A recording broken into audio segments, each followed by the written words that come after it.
Well, good afternoon. You're tuned into ET now. I'm Anisha Jain. With me is Aisha Faridi as well as Nikunj Dalmia in the studios. Well, we're looking at a market which is actually not doing quite well. It's quite a repeat of yesterday because we saw that yesterday as well. The market was fairly range bound till about 1 p.m. and then a slide came into the market. Similar story today as well. And on an intraday basis, we have slipped below the mark of 17,600. A bit of a volatility across the globe as well. Dow futures are pointing to a 100-point decline, and Europe too has opened on the back foot. But locally speaking, it was the mid-cap index that was managing to outperform the index for the last 5 to 7 trading sessions. That's managed to snap the 7-session gaining streak as we speak. So the mid-cap index is underperforming today. But the metal index is something which is holding up in the green. In fact, for the 9th straight session, we have seen the metal index inching higher. And similarly, pharma has been one space of strength. So today you have Piramal Pharma up around 9% and Glenmark Pharma is is up as much as 18% as we speak. IT, however, is dragging its feet. So Infosys, TCS, HCL Tech, these are the stocks that continue to be on the back foot. All of these counters down anywhere between 1 to 3% as well. And if you look at the broader markets, names like ICICI Lombard deserve mention, a 5% cut on account of the earnings reaction. And on the gaining side, Aisha, it's the rise stocks which are quite excited today. So a 20-year shortage globally, but that's auguring well for the likes of KRBL, etc.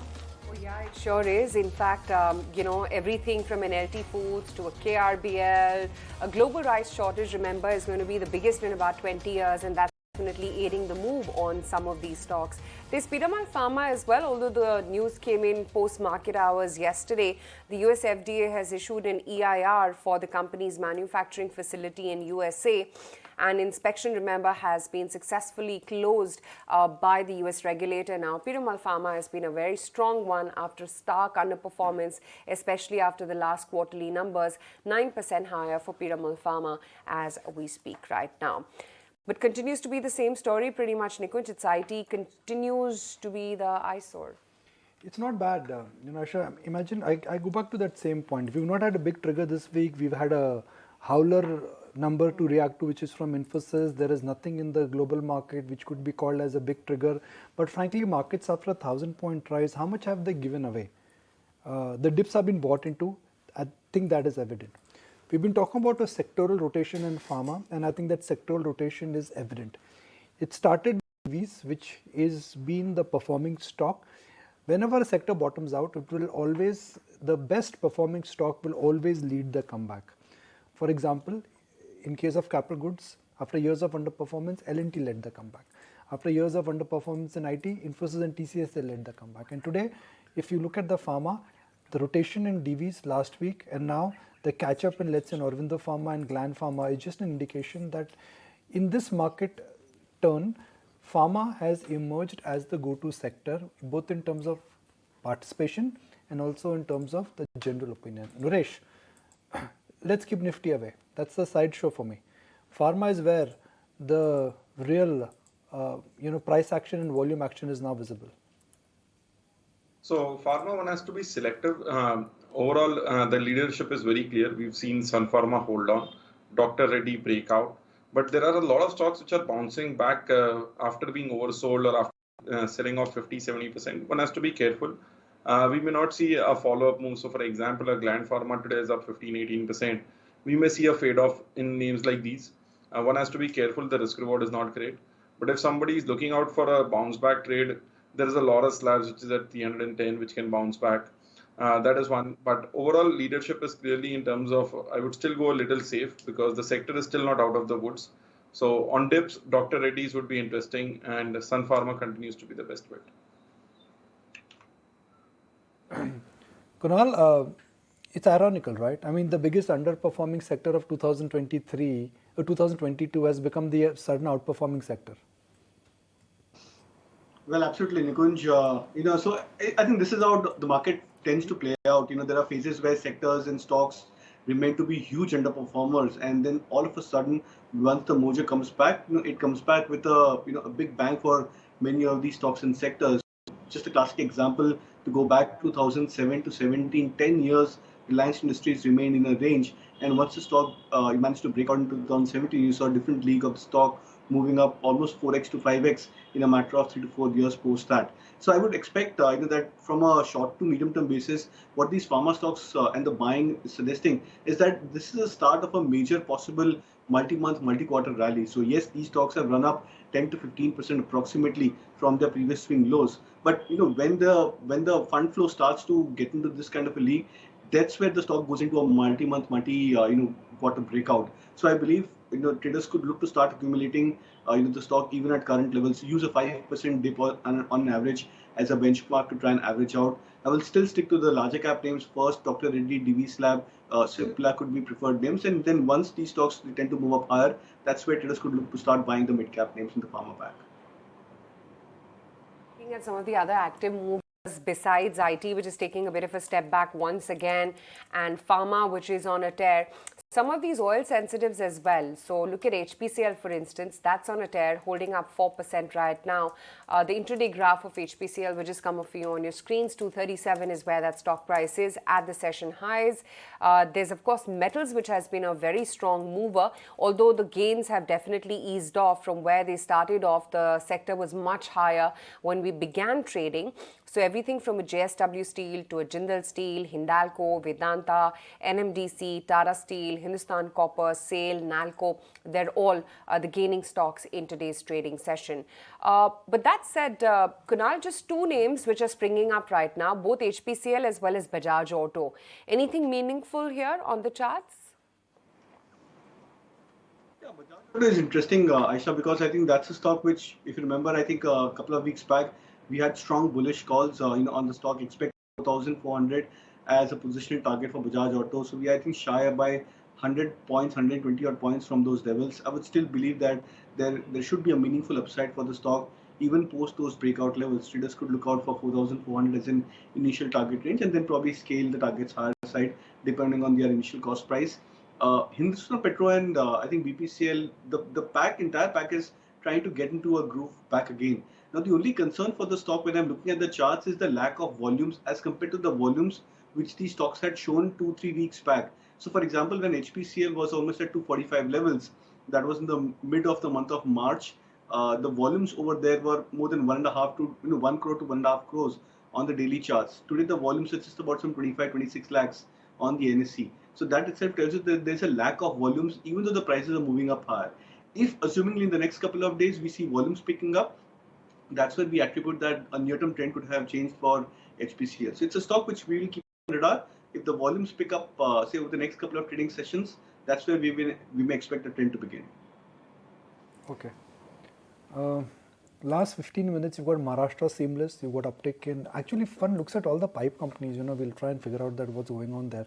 You look at all the pipe companies, Maharashtra Seamless, Jindal Saw, the entire Welspun, this entire space has just made a roaring comeback. That's one space which looks very interesting. I will not be surprised that suddenly you may start seeing traction coming back in some of the bedsheet textile companies. I was reading a Kotak report in the morning which actually talks about specifically that about 60% plus of the total bed sheets which US is importing, they are going from India. And the inventory issues which got jammed at some of the US wholesale and some of the retail channels, that seems to be going away. So you will actually see a Trident, you will see a Welspun India, not Welspun Corp. You may see action coming back in a count. This entire space now could be the watch space for next couple of days. I'm just preempting where the next market move actually could be. But Nuresh, I want to go back to sugar. Sugar, rice sugar, it's all happening as far as the Indian food basket is concerned. So sugar looks very promising for two parts. One is the first part being the sugar prices globally have broken out. And second is if we look at the longer term, say charts for sugar, this is the first, say cycle in which in the down cycle, they did not correct 50-60%. So this is the first time, say, from the cycles which have played out from 2003 multiple times. Every time there has been a fall, they fall 50-60% and they continue to remain. But this time around, we've fallen 30-40%, consolidated, and now starting to make a breakout move. So the stock which I would look out for to give the best indications would be Balrampur Chini, which has survived all cycles. The low for the last 1 year is around 320, 310. The high around 415, 420 for the last almost 10 to 12 months. And we've been knocking at that level a couple of times over the last 2 months. So we came to 415 in March. Now we are back to 415 in April. If this breaks out, it opens up a move towards back to the previous highs of 500, 520. And a lot of other names like Dhampur Sugar, Dwarikesh. So it's a good time to be actually looking at it as a basket trade, wherein one could keep a stop loss of say 6 to 8% from current levels and expect a 20-25% upside. Take coming as far as the sugar sector is concerned, wanted to touch upon a couple of stocks which are sitting at all-time high levels, and a lot of these home improvement names are doing quite well, or rather home building space. So Polycab, for instance, is sitting at a record high level, and similar is the case with Finolex Cables as well. Kunal, would you look at this? And even Green Panel, for instance, is sitting at a 14% hike. Prism Johnson cement name is also 11% higher. Anything that looks interesting? So Finolex Cables, Polycab, the two names which you mentioned, I think the names which look attractive. When volumes, so what attracts the charting is that whenever there's a buying and when there's volume back, buying for stock prices, that's the time where it makes sense to try and look out for buying these names, because we may probably assume that the momentum is just started off for those stock prices, because the stronger buyers have entered into the stock. So same case with the likes of Finolex Cables, the stock started to move up higher from that 660 odd levels almost a month and a half or back. And on every phase on the upside, whenever the stock has moved up higher, we've actually seen that the volumes have increased for the stock price, which means that the participation has been consistent on every rise for Finolex Cables. That's something which is very attractive, even though it is not the similar case for a stock like Polycab. But then because of the V-shaped recovery and the fact that the stock has come back towards a life high levels kind of a breakout, we would believe that the volumes would also come back pretty soon for Polycab. So both the charts look attractive. Finolex Cables, something which is most stronger and consistent because of the backing of volumes, and Polycab, we can expect that the stock once break out, we can expect the volumes to also surge for the stock going forward. The take coming in on some of these names, Polycab as well as Finolex Cables, both look interesting at this point of time. However, for the markets, continue to be fairly volatile below the 17,600 mark. We'll do one thing, slip into a very short break, but don't go anywhere. We'll talk about a lot more stock recommendations when we come back.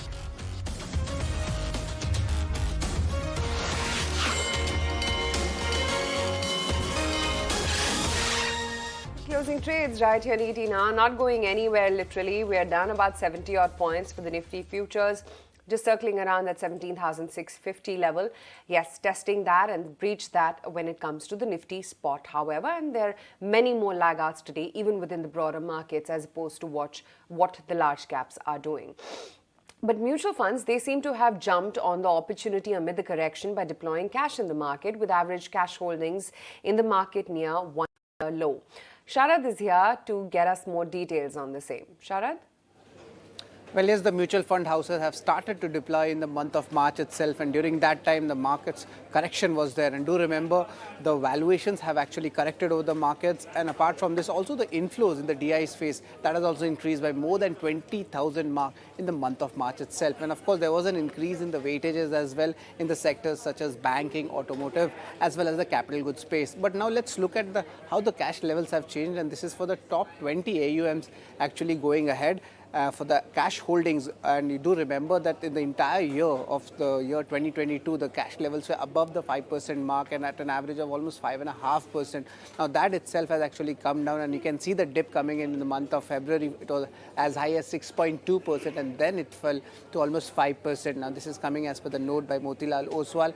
But the question remains is which fund house is having the highest cash levels to be seen, and of course the one being Bandhan Bank. It's a erstwhile IDFC mutual fund. They are having 13.3% cash holdings, while the bigger names such as Kotak Mutual Fund and SBI Mutual Fund also are having roughly almost 10% of their total holdings in cash reserves. But there are certain fund houses which are having lower cash holdings, and on the lower end of the spectrum we are having your fund houses such as Aditya Birla Sun Life Mutual Fund, Sundaram Mutual Fund and Nippon Mutual Fund holding between 2 to 3% of the total cash holding.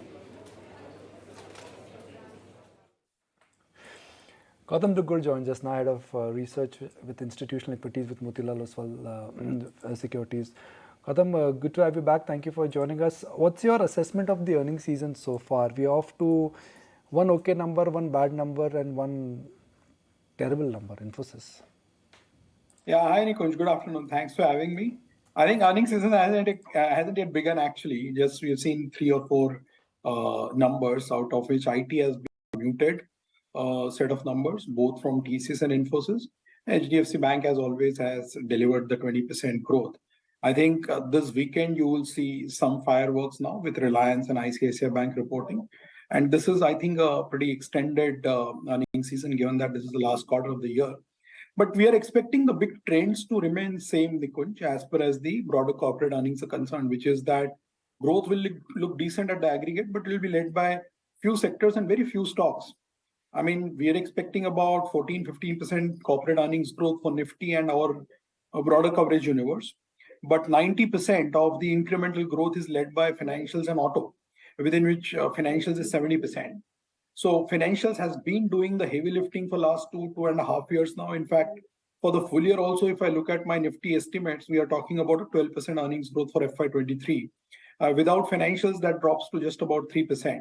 So that's been the kind of the story for the entire year. But if I have to paint a bullish picture, I look at the entire earnings without commodities, the growth is 30%. So it depends on which side of the coin you are on, and then you look at the numbers. But the skewness, narrowness of sectors and stocks which are contributing to earnings is a phenomenon from last 3-4 quarters. In fact, in Nifty also this quarter, just 5 stocks are driving 82% of the incremental growth of 14% that we are estimating for the quarter, right? So consumer and IT are expected to be very tepid, 10% kind of a growth. Pharma is making some sort of a comeback, but just about 9 to 10% growth. And that 9% itself is a 6-quarter high as far as our pharma coverage universe is concerned. So that basically tells you how bad the previous 5 quarters were. And then on the downside, you have the same old commodities, metals, cement dragging it down. You touched upon pharma, but separately, I also wanted your take, Gautam, about the real estate pack, because I was going through some of your reports and you are anticipating quite a decent upside on some of these names, 50 to 58% kind of upside on the likes of Sobha, Prestige Estates, quite positive on Godrej, as well as, Prestige Estates and Lodha as well. What's the thesis and what are the top recommendations? Yeah, so the top recommendation is Godrej and Lodha, out of which Godrej we have added in the model portfolio. Thankfully, before the run-up happened, we also changed our rating there to buy. So the whole view on real estate is a bit positive because of the pause in the interest rate hike cycle. Second, their own announcements, if you go stock by stock on project developments, pre-sales, they seem to be in a bit of a strong momentum right now. We are expecting a significant improvement in profitability for Godrej Properties going into FY24. And stock had corrected a whole lot, year and a half back when we had initiated coverage, the same name was around 900 rupees. So relative risk reward is what compelled us to replace Lodha with Godrej. But our view on real estate is constructive. However, one needs to be cognizant of the overall allocation that one can have towards this sector in our overall portfolio, because this is a non-benchmark sector. There is a zero weight of real estate in Nifty and Sensex. So to that extent, how much allocation can you do in an overall portfolio is what is going to decide the implications for your portfolio returns. But bottoms up, we are positive on real estate. Gautam, just alluding to what you were previously stating, you don't seem quite convinced about, the buying that one is seeing off late in pharmaceuticals. Why is that? No, in fact, Aisha, we moved from underweight to neutral on healthcare in January. Right now, we are keeping it neutral as far as the model portfolio weight for that sector is concerned. The reason I am not completely convinced is because of the unprecedented volatility that you have seen in a so-called defensive sector, because the earnings predictability has been virtually absent in this sector. If you look at the last 5-6 quarters, they've been very tepid, minus or plus or minus 2-5%. So one quarter, which is looking good right now, it's looking good on a relative basis. What essentially you are seeing in portfolios is banks, everyone is well, positioned. It's kind of an over-owned sector. IT, after the recent hauler from Infosys, incremental capital allocation towards that in the portfolio will be very limited. So if you have to rotate the sector, then pharma becomes one of the choice, and of course consumer, because auto also, if you look at the positioning of the top 20 mutual funds, when I looked at our fund folio report that we published yesterday, the auto allocation of the top 20 mutual funds is at a 4-year high. So then by process of elimination, you move towards pharma. It's not, I don't think it's a very strong bottoms up sector view that is driving more allocation towards that. It's some bounce back which is happening for some of the stocks like Gland, Aurobindo, DVs, which had corrected a whole lot in the last 1.5 years. So after that bump in the earnings in FY21, which was partially also a reflection of what happened during the pandemic, the last 2 years have been very tepid on corporate earnings for pharma. That's about the pharma space, but Gautam, I understand Motilal recently initiated coverage on Zomato as well. The target is around 70 rupees. Is that a bit conservative? What's the long-term thesis on Zomato? So, see, we'll know in fullness of time whether it is conservative or aggressive. What we are sensing as far as Zomato is concerned, it's emerged as a duopoly now, which is the third player out of the way.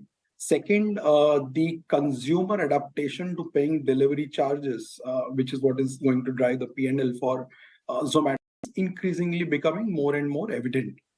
Third, you're also seeing some element of operating leverage coming into play. So as far as our current estimates are concerned, we are talking about a break-even sometime in FY25.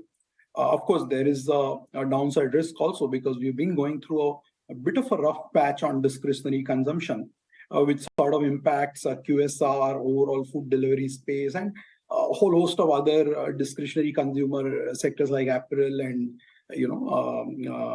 paints and all. But to just subsume a broader point into this, we also turned overweight on consumption this time in our model portfolio after a gap of almost a year and a half.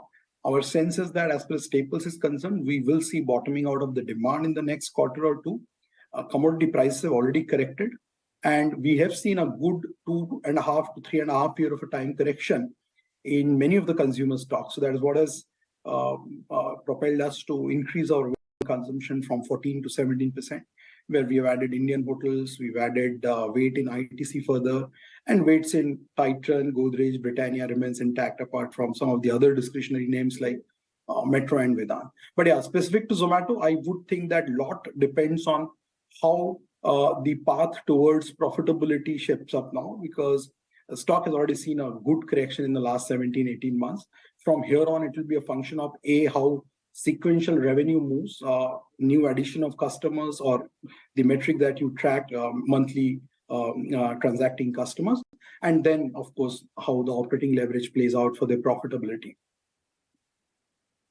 Okay, that's the take coming in on Zomato and the likes. Let's just in fact bring up what the stock of Zomato is up to right now, because that's really been holding up pretty smartly. Not the Nifty, but Zomato, 1.5% higher is where we're currently at. 54 thereabouts is where the stock is.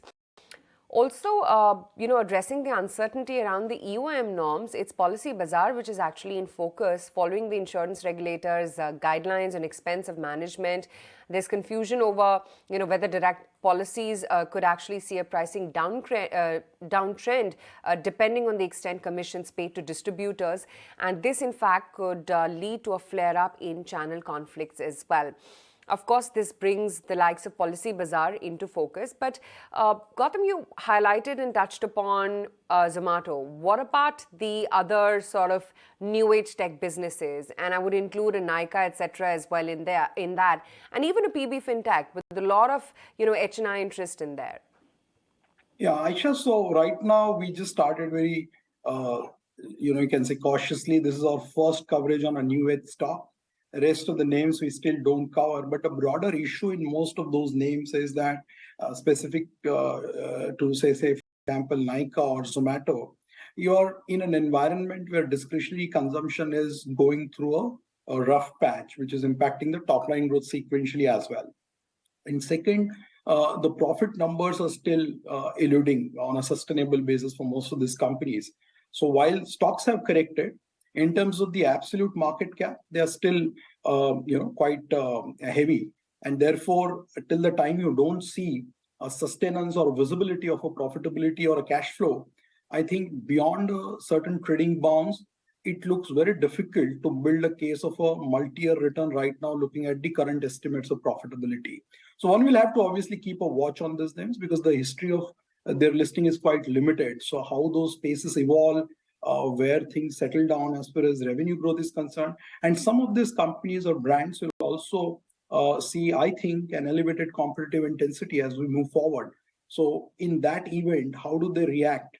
Because a lot of their growth right now is also coming from recruiting new customers in this new age business models, a new age of getting food delivered, a new style of getting food delivered or cosmetics delivered. Moment you have 2 or 3 more competitors in some of these spaces, how the operating metrics evolve is something which is still unknown. So we'll be very, very cautious there and keep looking at numbers before getting more constructive. When it comes to the new age tech space and making small steps into that space. But before I let you go, Gautam, I think you've increased your weight when it comes to Reliance Industries as well. What kind of upside should one expect there? Is there anything else apart from the usual O2C business that's giving you the confidence? Yeah, so the call on Reliance was more from a risk-reward perspective after the underperformance of last year and a half. We thought valuations at this point of time look quite reasonable for Reliance. And our own view on the earnings for Reliance the coming year is quite constructive. Second, at some point of time, you will definitely hear some catalyst around potential listing of one of the 2 businesses. So risk-reward point of view, it did make much more sense at 20 to 50 to increase the allocation. Therefore, now we are almost neutral on Reliance versus a big overweight that we had a couple of quarters back. On that note, we'll let you go. Appreciate you joining us, Gautam, and talking to us about a whole host of stocks and the sectors as well. But on that note, slipping into a very short break as well, last 30 minutes of the trading session. Okay, before that, let's take the closing trade picks as well from our technical experts. Kunal, you go first.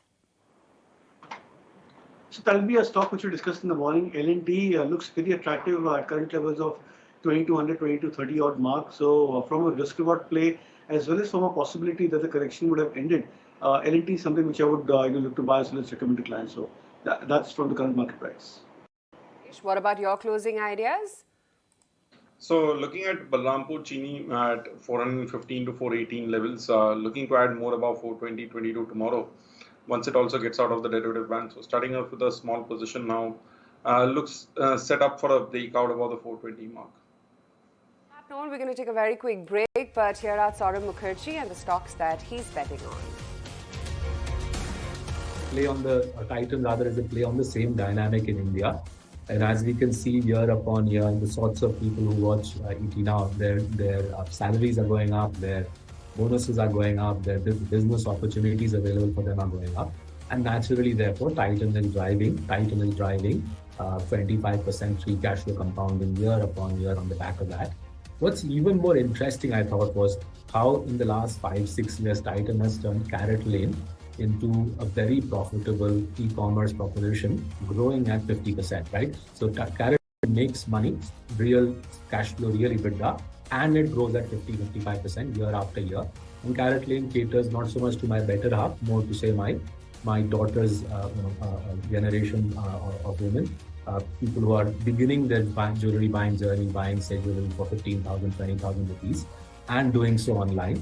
So both the 80,000 rupees per item jewelry and the 20,000 rupees, Titan has basically created a cradle to grave jewelry proposition for affluent Indian women who are going to work earning money. And it's difficult to see which local jeweler can take this company on. I think at a PAT level, EBITDA or PAT level, Titan makes 4x the profits of its nearest competitor. And each year, I reckon that gap is widening. So as a play on Indian affluence, difficult to see of anything more. In the last 20 years, Titan has created 1200x shareholder wealth. Even I fell off my chair when I realized that. So 1200x shareholder wealth, free cash flows would have gone up 200 to 50x, but unbelievable creation of wealth by this company from Bangalore. Take packaging, leader in mold packaging. In mold packaging is the sort of packaging you see in high-end FMCG products, say quality walls, ice cream bucket. So Asian Paints, Berger Paints use in mold packaging in their more premium paint offerings. And naturally, therefore, as the paint industry grows, as the premium end of FMCG grows, Moltech Packaging is setting up plants alongside the big paint and big FMCG giants. So they have a niche in this, they're a leader in this, there's a specific technology advantage that they possess in mold packaging. We've interacted extensively with the management since we first bought the stake 4 years ago. We've seen the management raise its game on capital allocation, improve the technology, and we remain very convinced that there's a long-term future for this very interesting small cap company. Poshak is a dominant player in phosgene. So phosgene is an essential industrial chemical, as essential as chlorine. Because this was the chemical at the heart of the Bhopal gas tragedy 40 years ago, it's a controlled substance. The government does not give out new licenses to make phosgene. Poshak, therefore, is a quasi-monopoly. It tripled capacity through 2021. It tripled capacity through those years. And we bought it once we had visibility that the ROCs, the return on capital, had been slowed, had been compressed by the tripling of capacity. And we remain optimistic that as we come out of COVID, as the economy recovers, the demand for the incremental demand for phosgene will be met by Poshak. Barring Poshak, the only other large manufacturer of phosgene is a PSU, where I don't think the competition is going to be credible or sustainable in terms of a Poshak versus PSU situation.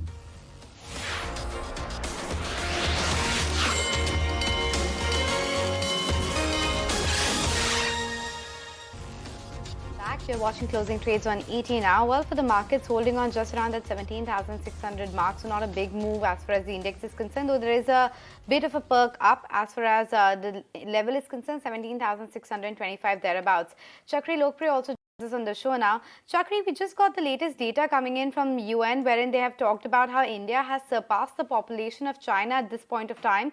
142.6 crore people is what India really has versus China's 142.57. But it's a long road ahead for us when it comes to the GDP comparison, because for India, while it stands at around $2.6 per thousand as far as GDP per capita is concerned, for China that number is around 13.72.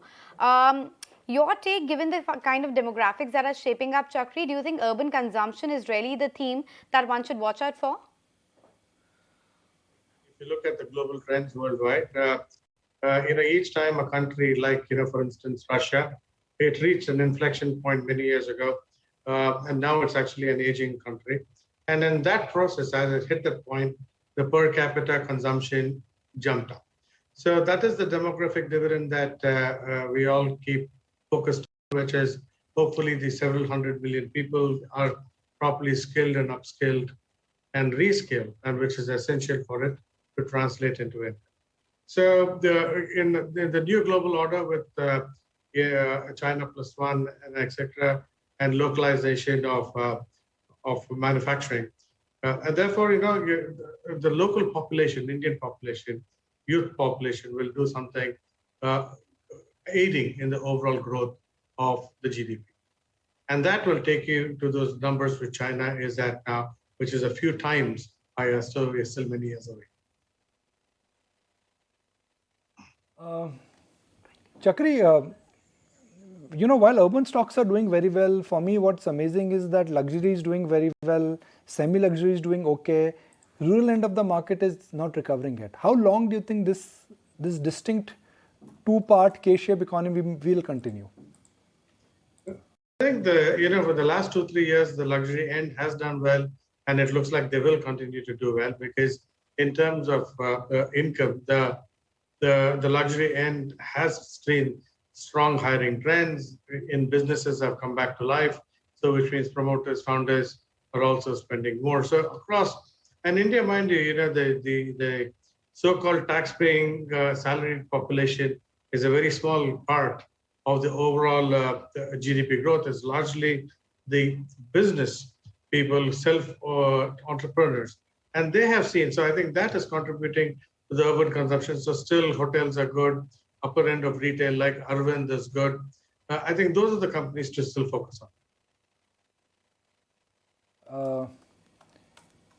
Nuresh, Infosys has stopped falling. So at some point of time, it has to take a pause, given that it's already corrected quite a bit in the last couple of sessions, but also if you look at it from the highs of 2021-22, it was almost 1900, 1950, corrected down all the way to 1200. So, and the whole outperformance cycle has been taken out for the stock. So the stock is say back to the price where it started off from say September 2020. So I think at 1150 to 1200 there is a short-term base. From here it would be a slow and steady recovery towards 1350. So I would wait for a little more dip closer to 1150, 1200 is where you want to buy this this name with a medium-term outlook. But it is something where it is going to be a slow and steady recovery, not a quick one. Textile has recovered. Max Venture is doing very well. I think Century Textile has taken a land bank of Sudarshan Chemicals and they're going to Pune. They're building a complex right outside their office. This is owned by the Birla Group. Max Venture is developing real estate in Noida. And we know that what DLF has done in terms of a new asset on the price, they put an asset on the market where they got a table thumping response and they were able to garner in a single project 7,800 crore.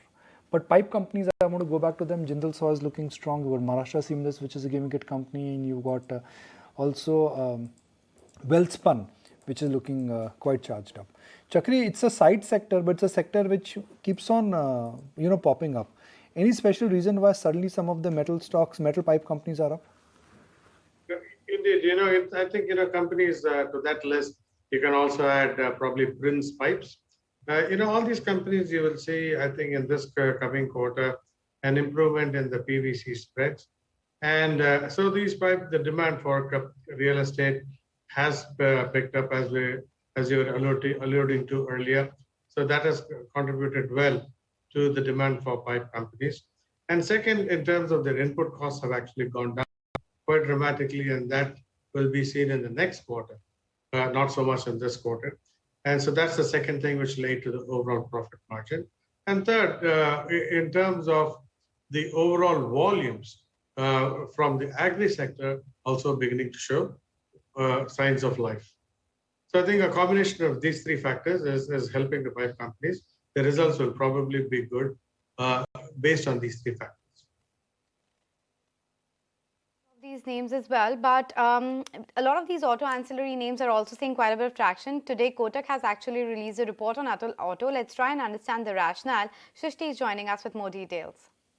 Well, yes, absolutely. Looking at Atul Auto, if you see the stock price movement, that's already up 25% in the past 1 month. Today, Kotak Securities highlight that going ahead, what are the future plans of the company? We know that recently Atul Auto forayed into the electric three-wheeler rickshaw space, and not just that, they have come up with a new brand for their passenger and the cargo segments, but going ahead they have plans to foray into the L5 category, which are those rickshaws which have a speed limit of over 25 kilometers per hour, and in that they are planning to launch 2 particular brands, and this particular launch is expected in Q1 of FY24. So that is one opportunity that Kotak Security highlights is there for Atul Auto, and not just in the domestic markets. They have plans to expand and export these particular vehicles as well in the other geographies. But talking about the other space, which is the battery swapping, because after three-wheelers are manufactured, the next big space that all these auto OEMs are focusing is the battery swapping place. So Atul Auto has something in place for that as well. They have already inked a pact with Honda, but that is still in works. But talking about their dealerships, they have plans to expand their dealerships as well, and they believe that the three-wheeler market has a large scope of improvement and growth as well. In the next 5 years, they believe that the three-wheeler market can expand at a CAGR of 15%. To their Ahmedabad plant, they also have 45 acres of land that is available for future greenfield expansion. So there's a growth opportunity, and they expect their EV three-wheelers to offer similar gross margin portfolio as the ICE margins, which is somewhere around 20 to 25%. And those are the growth plans. And Ace investor Vijay Kedia, which has over 8% of stake in this particular company now, believes that Atul Auto is the next, could be the next Tesla of India. And if we see the stock growth is Kotak Securities highlighting, and definitely the stock is showing momentum in the recent past. Right. Okay, Shrishti, we'll leave it at that. That's all the buzz coming in from Atul Auto's stock as well is sitting higher by about 1.5%, although cooled off from the top of the day, but still going good. Chakri, the entire auto space is getting pretty bifurcating and divergent, right? I mean, you really can't put all eggs in one basket. Everything from each company has a very divergent portfolio now. So how is it that you're scouting for opportunities, if at all, within the auto pack? In this, you're absolutely right. In this space, what we're doing is still sticking to the leaders within each segment. Now, for instance, TVS Motors, two-wheelers, electric vehicles is doing really well. Growth plan's really good. Yes, it's expensive, but growth is also there. So that is one thing. In the case of Tata Motors, its JLR segment is now beginning to open up. It's going to reduce its debt, and therefore free cash flow is better. Now, debt-free companies or low-debt companies are back in fashion. So Tata Motors looks good. Hero Motors has largely lost its plot over the last couple of years, undervalued, unloved stock. So increasingly looking at that. So as a space, I think volumes-wise, there's still a lot more strength going into the next year or so. Okay, so that's about the auto sector as well. But for now, it's IT, which is clearly on the back foot because you have names like Infosys, TCS, Cyient, Coforge, they're all on the downtick. But on the gaining side, it's pharma clearly, which continues to be the flavor. In fact, for the week gone by, we have seen solid gains across the board. Chakri, how should one approach the pharma space? Pharmaceutical as a sector, from our last conversation, looked into that space. And clearly, this as a sector, earnings downgrade as a cycle has not yet completed. So which means what is happening is partly their input costs have gone down. And therefore, there is an expected benefit that, maybe 2 quarters down the line, they will see an improvement. The reason is 2 quarters out is because pharmaceutical companies have an existing inventory of about 2 to 3 months, so they won't get the benefit of lower input costs. So the big question is whether they will have to pass down those lower costs, and therefore because of price competition, which will lead to an earnings downgrade cycle. There has been an earnings downgrade cycle for the last couple of years, so that's not ending. So then in that environment, you look at, for example, let's say maybe Sun or even Torrent. There is a volume growth, 5-7%. There is a price growth. Earnings growth is in the mid-teens. And therefore, you'll say, okay, it'll make me probably around its ROE, and you'll make it 15%. So I think that's the way we are approaching pharma, but not really anything beyond that. Okay, that's about how you should approach the pharma space at this point of time. Separately, in terms of the other movers for the markets, the stocks which are sitting at all-time high include names like JBM Auto as well as TVS Motors as well. And then, of course, Polycab and Finolex Cables. Naresh, JBM Auto, TVS Motors, would you still recommend a buy? So actually, we are getting to a point where JBM Auto is a little overdone in the short term. The stock was at 650 rupees at the start of the month, and today we are at 800 plus, a quick move. So not a place to be buying right now. One could actually be looking at trailing positions, keeping a stop loss at 780. TVS Motors, on the other hand, looks a little more promising, wherein one could keep a stop loss at 1140, which is the low of yesterday. And the stock has hit a new 52-week high and an all-time high. So if the momentum has to continue, it could go towards 1250 odd levels. So a TVS Motor looks promising. JBM is something where you should book profits. Right. Let's also take some BTST trades, if at all. Kunal, what's on your list? So I'll go with a couple of buy calls, focusing on mid-cap names. 2 buy calls. The first one is one Motherson. Samvardhana Motherson stock is trading at 68, 69 levels. Looks attractive for a potential breakout of a consolidation. So buy with a target of 75. Stop loss could be kept at 66. And the second would be a Banco India. That's a stock, Banco Products. That's a stock which has actually given a swing breakout. On an intraday basis, it went up to as much as 247, but I think now it's cooled off a bit. So I think levels of 240 approximately, it's a good zone to buy. Keep a target of closer to 254. Stop loss at 234. Naresh, what about your BTST trades? So first would be a buy on Balrampur Chini. The stock should get out of the derivative band tomorrow. The stock is setting up for a big breakout. A target price would be 425 to 430. Stop loss at 412. Second is a buy on Axis Bank, which has a lot of catch up to do with the rest of the banking space. Finally, today is showing some relative strength. The stop loss at 865 and a target price of 885. Okay, so those were some of the BTST ideas coming your way, but Tata Communications is one stock which is in focus. The earnings are expected later today. Somit was telling me that the expectation is quite muted from the company with respect to what one should expect on the top line. And if you look at the last 3 to 4 trading sessions as well, the stock has been on a bit of a declining trend. In fact, I think 6% lower over the last 4 to 5 trading sessions as well. Let's see when the numbers come, they manage to surprise the street positively or there is a short covering and we see a bit of spike as well on account of that. But those were the expectations as far as Tata Communications is concerned. HCL Tech, of course, will come out with its earnings tomorrow. And if you go by what the company was guiding, there is a potential decline that we are staring at when it comes to constant currency. And the margin, of course, is expected to decline by 140 basis points. And the reason is that there is a seasonality that comes into the picture. So the PNP segment is expected to be muted in Q4 versus Q3, as is the case usually for HCL Tech as well. What else is happening in the market? Well, globally speaking, the market continues to be a bit tepid. We are seeing that the European markets are on the back foot and the Dow futures too are holding with a bit of a cut. But Chakri, your take as far as the metals pack is concerned, we were talking about how over the last 8 to 9 trading sessions there has been a consistent up move. Would you buy into any of the metal names or stay away given the cyclicality and a lot of moving parts? Given the cyclicality of the metals, they have underperformed. The valuations are low. If you take Tata Steel, for instance, it's trading at about 5 times EV/EBITDA because of Europe weakness, etc., well-known factors. And right now, basically because of the seasonality, now you're expecting a production cut as you go into the rest of this year. That will hold up the prices. Meanwhile, the raw material input costs have come down for the sector. So I think valuations have kind of are on their side. Demand is bottomed out. So I think there is from 5 times go to even 5.3 times, you still made a 20% on the stock. So I think that's the positional investment in the metal stocks. Okay, that's the take coming in on the entire metals pack. Chakri, what do you do with banks now? I mean, we've seen how steady a performer HDFC Bank has been. In fact, I'm going to, club the entire financial space within that. We've seen the Q4 update coming in from Bajaj Finance. The kind of valuation ease off that one has had, still expensive, but eased off definitely from the top. And then what the expectation is from the entire PSU basket or some of the other private players as well.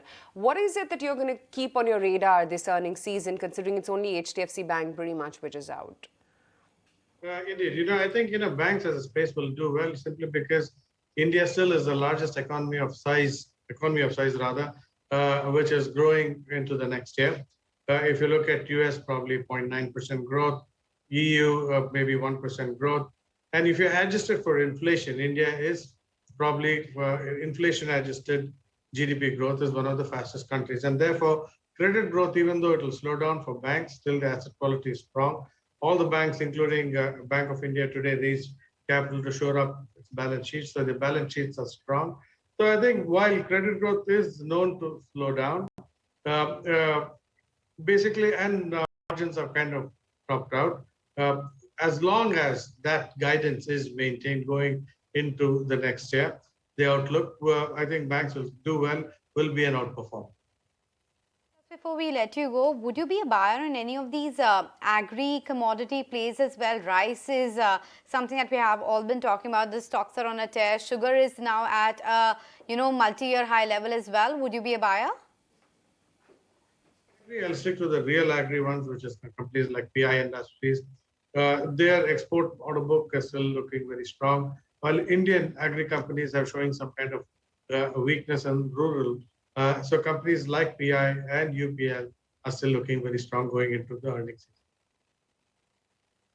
Just looking at some of the data coming in from railways, and it seems that Indian Railways have actually managed to garner and earn about $29 billion in FY23 alone, and that's a growth of almost 25% that seen in the previous fiscal.